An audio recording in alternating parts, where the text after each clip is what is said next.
ছোটবেলার এমন কোনো স্মৃতি বলেন যেটি এখনো আপনাকে ভাবায়? ছোটবেলায় আমার অনেক কিছু মনে আছে যা আমাকে টানে।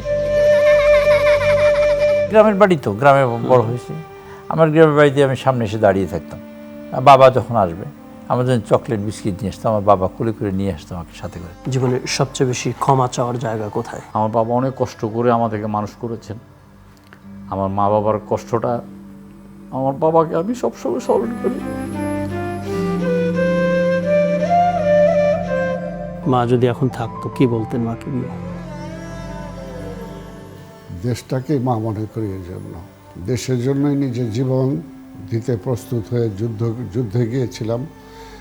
এখনও সেই দেশের জন্যই নিজের জীবন কাফনের কাপড় পরার আগ পর্যন্ত এই দেশের জন্যই কাজ করে যাব।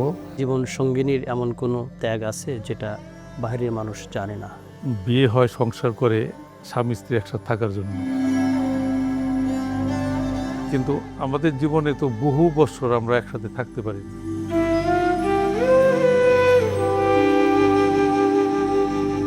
আলোচনা যখন দায়িত্বের গণ্ডি ছাড়িয়ে যায়, তখন তিনি শুধু একজন মানুষ, এক ছেলেবেলার স্মৃতি, এক না বলা কথা নিয়ে। মানুষের মুখ, অন্তরের কথা। পরিবারকে কি আপনি সময় দিতে পারেন? এইটা তো আসলে অনেক বড় লং স্টোরি। দেখবেন শুধুমাত্র চ্যানেল আইতে।